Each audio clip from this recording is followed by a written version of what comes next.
Generations from now, this will be remembered as the moment that everything began to change, and change very much for the better. Like the USA right now, it will be the golden age of Israel and the golden age of the Middle East. It's going to work together. I'd like to thank several great American patriots for their invaluable help in getting something done that almost everyone thought was absolutely impossible. We were wasting our time. So many people said, "You're just wasting your time."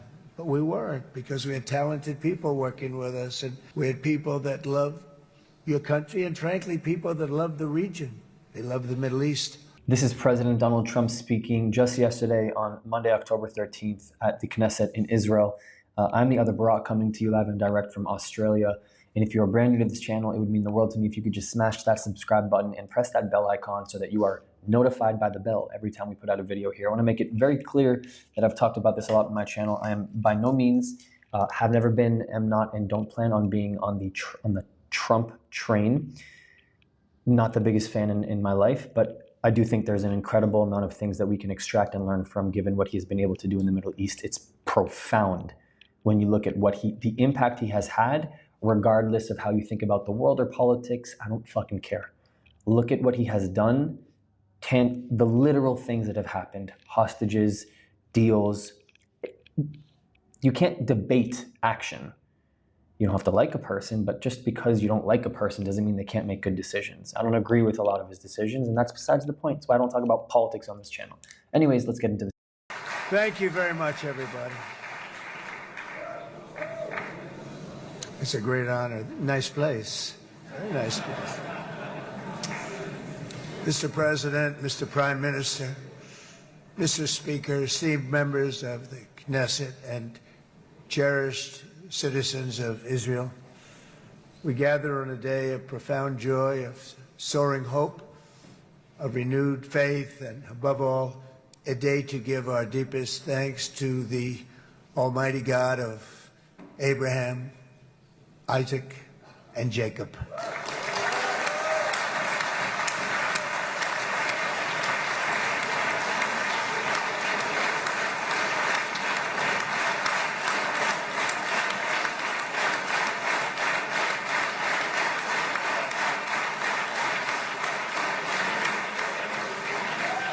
After 2 harrowing years in darkness and captivity, 20 courageous hostages are returning to the glorious embrace of their families, and it is glorious. 28 more precious loved ones are coming home at last to rest in this sacred soil for all of time. And after so many years of unceasing war and endless danger, today the skies are calm, the guns are silent, the sirens are still, and the sun rises on a holy land that is finally at peace, a land and a region that will live, God willing, in peace for all eternity.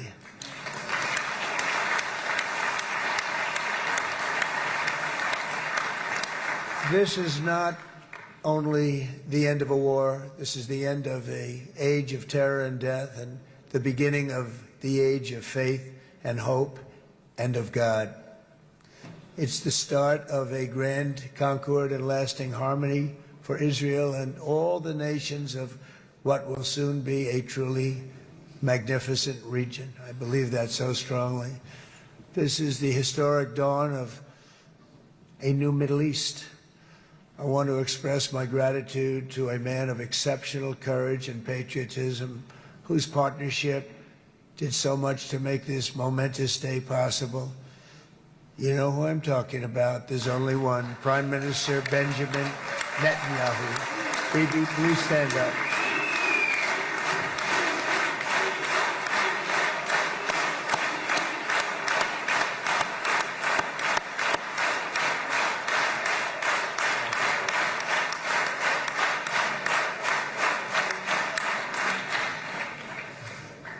And he is not easy, I want to tell you. He's not the easiest guy to deal with, but that's what makes him great. That's what makes him great.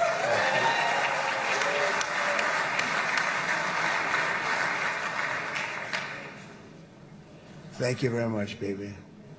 Great job.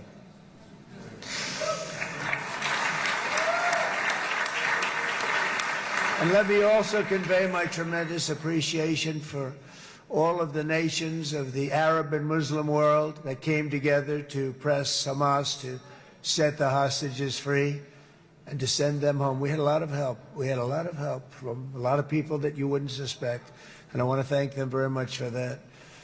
It's an incredible triumph for Israel and the world to have all of these nations working together as partners in peace.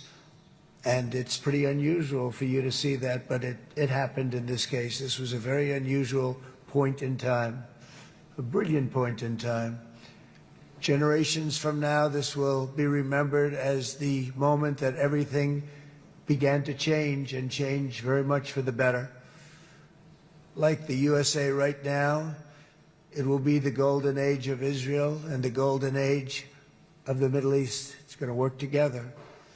I'd like to thank several great American patriots for their invaluable help in getting something done that almost everyone thought was absolutely impossible. We were wasting our time. So many people said, "You're just wasting your time." But we weren't, because we had talented people working with us, and we had people that love your country, and frankly, people that love the region. They love the Middle East. I want to thank my friend Steve Witkoff.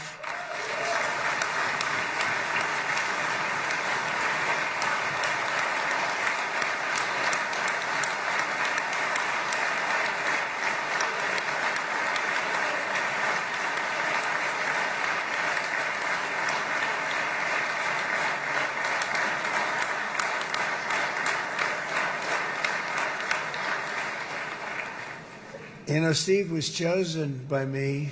He never did this before, but I knew him as a few things. He was a great businessman, but I know a lot of great businessmen, to be honest with you. He had tremendous negotiating skills, but I know a lot of people that negotiate pretty well, although it is an art. But there are people that can negotiate pretty well. But most importantly with Steve, he's just a great guy. Everybody loved him. Everybody. I mean, I know some negotiators that are so good, but you wouldn't have had peace in the Middle East. It would be in World War III right now with some of these guys. Everybody loves Steve, and they respect him, and they somehow can relate to him. I've known him for many years, and I've seen it over and over again. להוציא את חבר הכנסת עודה, להוציא אותו מהאולם, להוציא אותו מיד, החוצה, החוצה. Please expel this Knesset member. Please expel this Knesset member. להוציא גם את חבר הכנסת כסיף. להוציא את חבר הכנסת כסיף מהאולם. Expel Knesset member Kasif out of the hall. Wild. Please expel him immediately. Wild.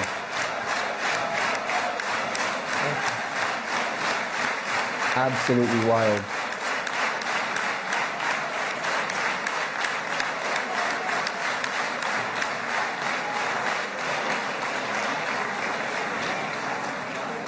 Sorry for that, Mr. President.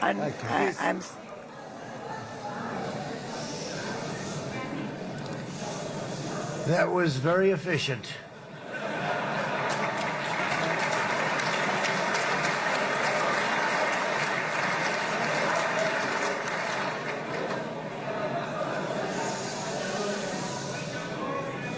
So back to Steve. He's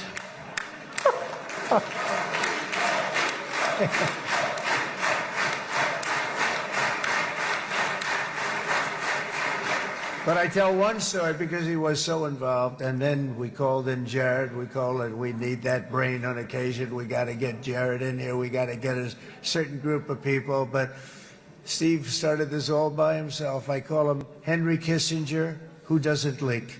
Okay? Henry is a big leaker. He leaked.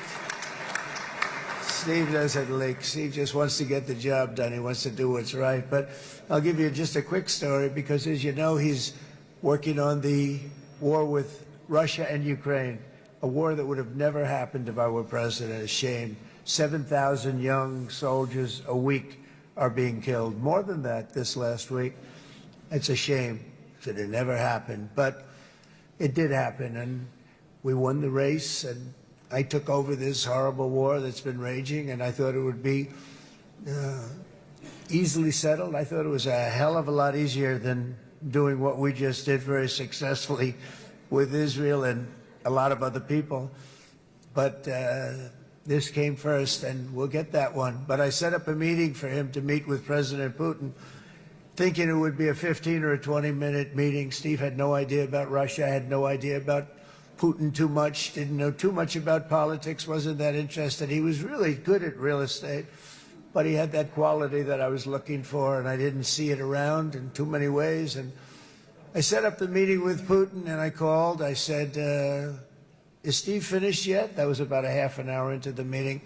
No, sir, he's not. He's still inside. This is in Moscow. I said, well, how's he doing? I don't know, sir. He's still inside. I called up an hour later. Let me speak to Steve. Sir, he's still with Putin. He's with President Putin. I said, wow, it's a long meeting, 1 hour. I called up an hour later. He was still with Putin. 3 hours later, he was still with Putin. 4 hours later, he started to get the word that he was going to be coming out soon. And in 5 hours, he came out. I said, what the hell were you talking about for 5 hours? And he says, just a lot of interesting things. We're talking about a lot of interesting things, including what he went in there for, but you can't talk about it for 5. You can talk about it for a certain period of time, and you know what you're getting. But that's a talent. That's a talent where you can do that. Most people I'd send in, number one, they wouldn't be accepted. Number two, if they were, the meeting would last 5 minutes. And that's what happens with Steve. Everybody loves him. They love him on this side. They love him on the other side. And he really is. He's a great negotiator because he's a great guy. So thank you very much, Steve. Very much.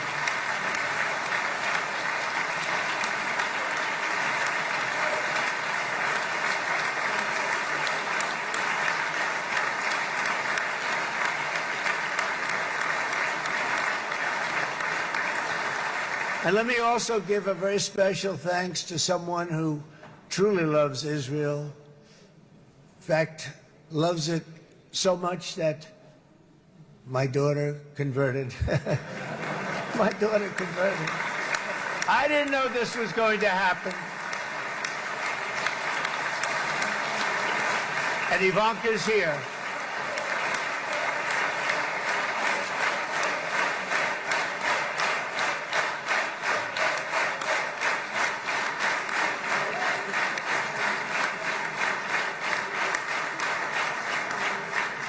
And Bibi, you do know this was not in the cards for me. You understand that. And she is so happy, and they are so happy. At least I think they're happy. If they're not, we have a big story, right?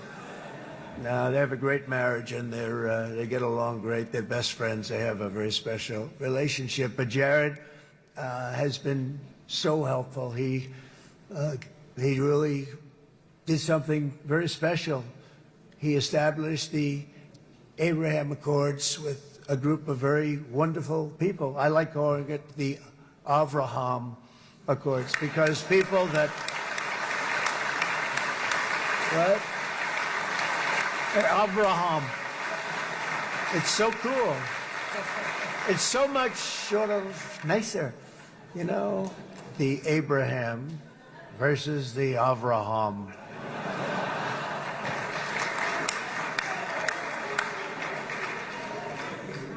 I just don't want to sound too sanctimonious when I do it, so, you know, I sort of split it up. This way we keep everybody happy.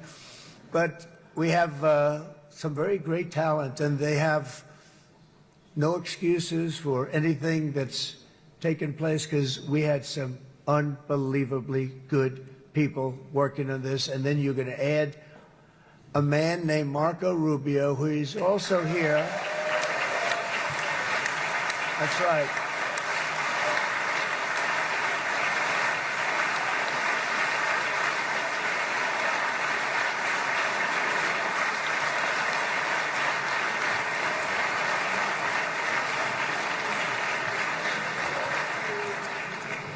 And I have a prediction that Marco will go down, I mean this, as the greatest Secretary of State in the history of the United States. I believe that. I believe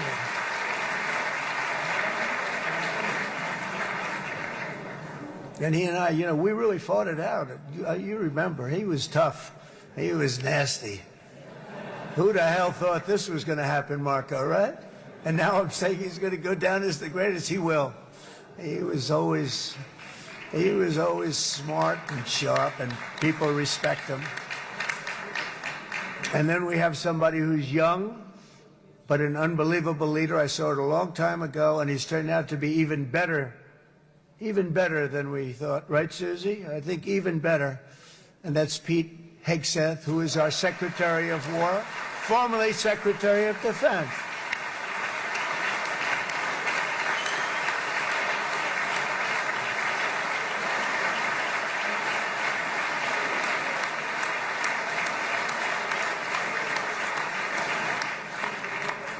And as you know, we decisively won World War I. We decisively won World War II decisively. And everything in between and everything before it, we won everything. And then they had the brilliant idea of changing the name from war, you know, it was war, to defense. And with that went a certain thinking. And we fought in a very politically correct way after that. We always had the strongest military, and now we have a stronger military than we've ever had before. Because of my first term, I've totally rebuilt the military, every aspect of it. But we have, if you think, we settled 8 wars in 8 months. I'm now including this one, by the way, if that's okay. They may say, well, that was quick. Because yesterday I was saying 7, but now I can say 8. The hostages are back. The hostages are back.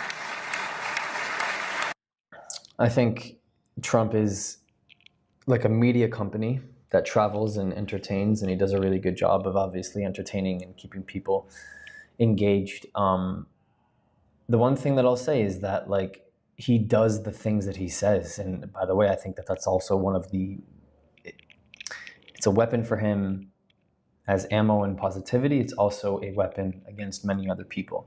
But that's besides the point. He has done a laundry list of things for Israel, the state of Israel, for the safety of Israel, for the Israeli people, for the Jewish people, for anti-Semitism, for security, for... It's a non-negotiable for me, bro.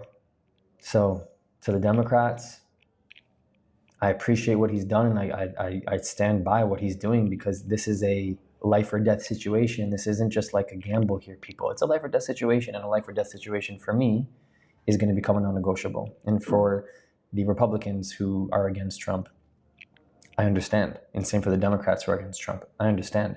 For the people in the middle, I understand. I'm looking at this, as I always do on this channel, because this channel is focused on the lens through which I see the world of the Middle East and Israel and Palestine. So that is the lens that I talk about here. I don't talk about any other of his foreign policies, any of other of his domestic policies within America. None of that shit. You can go back to any of the 1,000 videos I've put out. You're not gonna hear me talking about that. That's not what this channel is about. This channel is about focusing on that specific reference here. So I want to know what your thoughts are, and please comment below. Thank you so much. Here are 4 ways you can help us grow if you believe in our mission. On Buy Me a Coffee and PayPal, you can directly contribute to helping this message grow and reach more people across the world. If you want to join the inner circle, join our Patreon with different tiers, and of course, our Discord community, which is free with people from all across the world. The links to every single one are in the description. And last but not least, to the other Barak community, I love you. Ani ohev otchem. I'll see you guys next time.